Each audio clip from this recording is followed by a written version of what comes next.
कक्षा 8 के उन सभी विद्यार्थियों का बहुत बहुत स्वागत है जो 21 फरवरी को अपना पेपर देने वाले हैं गणित विषय का। तो गणित विषय का पेपर किस प्रकार से आने वाला है, यहाँ पर आपको ये वीडियो देखकर आपको पूरा समझ में आ जाएगा। 21 फरवरी आप सभी जानते हैं, कोई ऐसा विद्यार्थी ही होगा जिसको पता नहीं होगा कि हमारा गणित, हमारा जो दुश्मन है, मतलब गणित बहुत सारे विद्यार्थी दुश्मन समझते हैं गणित को। तो आपका जो दुश्मन है ये कितनी तारीख को है? 11 फरवरी को। तो चिंता ना करें, इस दुश्मन को हम मित्र बना लेंगे आज के इस वीडियो के माध्यम से। पहले क्वेश्चन को आप स्क्रीन पर देख पा रहे हैं। पहला क्वेश्चन है, सही विकल्प चुनकर लिखिए। प्रत्येक प्रश्न के लिए 1 अंक निर्धारित होगा। क्वेश्चन है आपका, संख्या 81 के वर्ग में इकाई अंक होगा। तो बताइए 81 के वर्ग में जो इकाई का अंक होगा वो क्या होगा? आप सभी जानते हैं 1 होगा, 1 इकाई का अंक होगा। अगला क्वेश्चन है दूसरा, एक चर वाला रैखिक समीकरण है। तो एक चर वाला रैखिक जो समीकरण होगा वो हो जाएगा 2x + 3 = 0।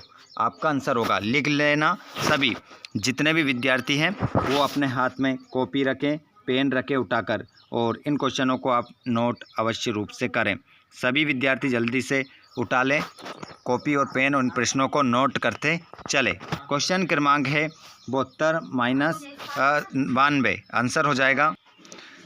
तो इसमें आप जो आपका आंसर होगा 92 - 72 का जो मान होगा वो हो जाएगा 32। इसमें आप आंसर लगाएंगे। मूल बिंदु के निर्देशांक होते हैं, तो इसमें आपका आंसर होगा 0,0। पांचवा प्रश्न, जब एक पासे को फेंका जाता है तो 2 आने की प्रायिकता है। तो 2 आने की जो प्रायिकता होगी वो होगी 1/6। 1/6 आप आंसर लगाएंगे।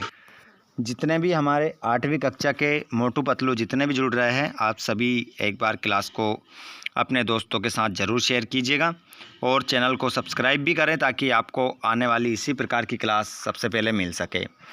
बच्चों, यहाँ पर क्वेश्चन क्रमांक आप लोगों के लिए दूसरा जो रहेगा, जिसमें आपको रिक्त स्थानों की पूर्ति करना है और सभी के लिए 1 अंक रहेगा। पूर्ण अंकों के लिए योज्य तत्समक है, तो इसमें आपका आंसर हो जाएगा 0। इसमें आपका आंसर हो जाएगा। केवल रेखाखंडों से बना सरल बंद वक्र कहलाता है। क्या कहलाता है? बहुभुज कहलाता है। GST माल और वस्तु संक्षिप्त का रूप है। संख्याओं के रूप में एकत्रित सूचनाएं कहलाती है। क्या कहलाती है? आंकड़े कहलाती है। अगला है, वर्ग एक ऐसा आयत है जिसकी सभी भुजाएं कैसी होती है? बताइए। यहाँ पर एक प्रश्न आपसे पूछा जा रहा है, बताइए क्या होगा आंसर। एक प्रश्न का जवाब केवल आपको देना है। क्वेश्चन मैंने बता दिया है आपको, वीडियो को पीछे करके देखना है। बताइए उसका आंसर क्या होगा। सभी विद्यार्थी जल्दी से क्वेश्चन में बताएंगे, कमेंट बॉक्स में बताएंगे कि उस खालिस्तान में आपका आंसर क्या होगा। बिल्कुल। और जितने भी अभी तक क्लास में जुड़ रहे हैं, देखिए आपने वीडियो को अभी तक लाइक नहीं किया, इसलिए नहीं किया क्योंकि हमने भी आपसे बोला नहीं था। अब हम आपसे बोल रहे हैं, तो जितने भी स्टूडेंट्स क्लास में जुड़ रहे हैं, एक बार क्लास को आप लाइक ज़रूर कर दें। और आपका दोस्त, आपका भाई, आपकी बहन अगर क्लास में नहीं जुड़ी है तो उनको एक बार शेयर भी आप ज़रूर कर दें। आप चाहते हैं किसी प्रकार आने वाले सब्जेक्ट के वीडियो भी आपको मिले, तो चैनल को सब्सक्राइब करने के बाद घंटे के बटन को ऑल पर भी आप ज़रूर कर लें। देखिए, समांतर चतुर्भुज के 2 गुण, तो ये इसका आंसर बताने वाला हूँ मैं आपको। और यहाँ पर बात करें हम इकाई, दहाई, सैकड़ा, हज़ार, 10,000, लाख, 10 लाख, करोड़। 2 करोड़ 16 लाख को मानक रूप में लिखना है। तो अनुपात किस प्रकार की राशियों के पारस्परिक संबंध व्यक्त करता है? यदि 1 किलो चीनी का मूल्य 18 रुपये है तो 3 किलो चीनी का मूल्य कितना होगा? अब यहाँ पर आप 18 3 × 18 कर दें, आपका यहाँ पर क्या हो जाएगा? आंसर होगा। उसके बाद में AB BC BC - CA CA - AB का योग ज्ञात कीजिए। उसके बाद 16वां क्वेश्चन का आंसर आप देखेंगे। यदि एक प्राकृत संख्या m को n⁻2 से व्यक्त किया जाता है, जहाँ भी एक प्राकृत संख्या है तब m एक संख्या होगी। उसके बाद भी आप यहाँ पर क्वेश्चन पेपर देखेंगे। आप अपना क्वेश्चन नंबर 17 हल कीजिए। क्वेश्चन नंबर 18 समीकरण को सरल रूप में बदलते हुए हल कीजिए। क्वेश्चन नंबर 19 अच्छी प्रकार से फटी हुई 52 ताशों की एक गड्डी में से एक इक्का प्राप्त करने की प्रायिकता। वे सबसे छोटी संख्या ज्ञात कीजिए जिससे 243 को गुणा करने पर पूर्ण घन प्राप्त हो जाए। एक ऐसे घनाभ की ऊंचाई ज्ञात कीजिए जिसका आयतन 275 सेंटीमीटर घात 3 और आधार का क्षेत्रफल 25 सेंटीमीटर घात 2 है। क्वेश्चन नंबर 22 भी आप देख लीजिए। क्वेश्चन नंबर यहाँ पर 23, 24, 25, 26 ये सभी क्वेश्चन आपके रहेंगे, ठीक है। अब उसके बाद हम आंसरों की भी बात करेंगे। यहाँ पर सभी उत्तर देखेंगे, यहाँ पर सभी प्रश्नों के। इन क्वेश्चनों को अच्छे से लगाएं आप अपने 21 फरवरी के पेपर के लिए। यहाँ पर आप देख सकते हैं क्वेश्चन नंबर आपका रहेगा 11 समांतर चतुर्भुज के दो गुण।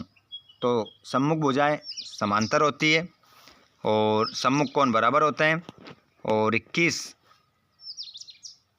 16 लाख को मानक रूप में लिखिए तो इसका मानक रूप हो जाएगा, ठीक है, ये वाला, या इस प्रकार से भी आप लिख सकते हैं, यही आपका मानक रूप हो जाएगा।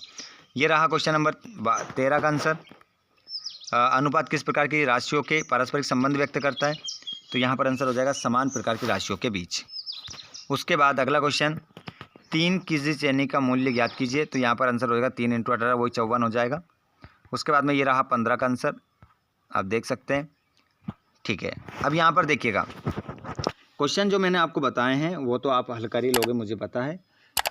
बात हमारे आंसरों की हो रही थी, हमारे क्वेश्चनों की हो रही थी। क्वेश्चन आपको कौन से याद करने हैं, कौन से पढ़ने हैं, उनकी बात यहाँ पर हो रही थी। तो प्रश्न हमने आपको बता दिए। प्रश्न क्रमांक 16 से लेकर 26 तक क्या आपको सॉल्यूशन चाहिए क्या? आप हमें कमेंट बॉक्स में बताएं।